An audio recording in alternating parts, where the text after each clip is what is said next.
Hello guys, panibagong araw, panibagong lutuan na naman ang ating gagawin ngayong araw na to. So ngayon magluluto tayo ng tinolang baboy. Ayun, masarap! So nilabas ko na pala siya guys, ito pala yung nilabas ko.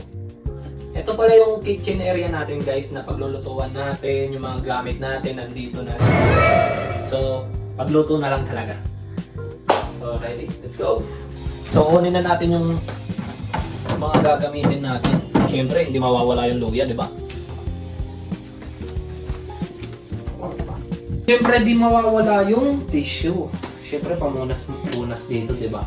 Kailangan natin ng tissue. Kukuha rin tayo ng Knorr cubes. Ayun yung masarap, may Knorr cubes. Knorr cubes tayo, guys. Nasan muna natin dito. Siyempre, para malinis, di ba? Pinalot ko na pala yung mga hindi natin gagamitin. Lagay muna natin sa ref.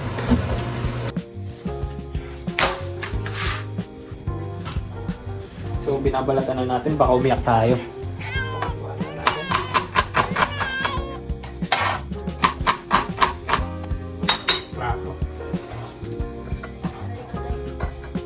Siyempre, hindi mawawala bawang. Tapos, ayan kasi yung ginagawa ko kapag ano eh.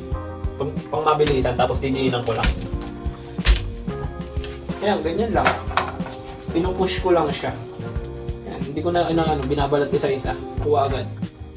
Ito na naman ito guys.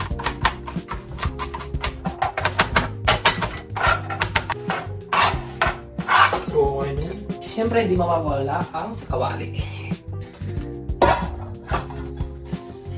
Pinagbabawal na technique. So, lagyan natin ng konting mantika.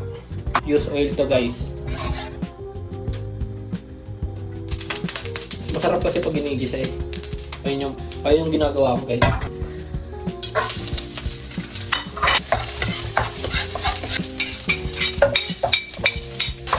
Umabag yun na dito guys.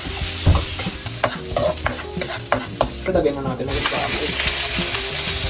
Ang yung nagba-brown konti, diba? Ayun yung masarap eh.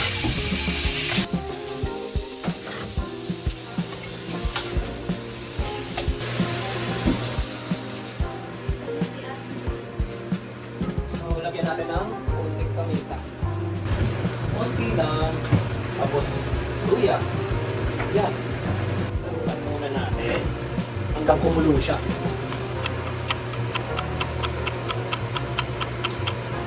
At yun na nga, tinignan ko muna yung niluto ko kung malambot-lambot na. So nagugas muna ako habang hinihintay ko yung oras na maluto ang aking baboy. Hiwain na natin guys, sayote pa lang. Tapos lagyan naman natin ng konting asin. Ito yung ginagamit ko palang asin. Masarap po kasi ito eh. Siyempre hindi mawawala yung Knorr, di ba? So lalagay natin yung Knorr. Pampalasa rin to.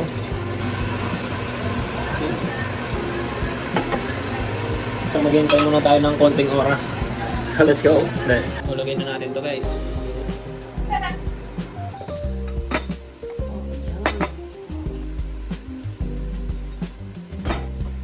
Siyempre, di mawawala yung tinola ng niluto natin. Tara, kain tayo guys. Wow!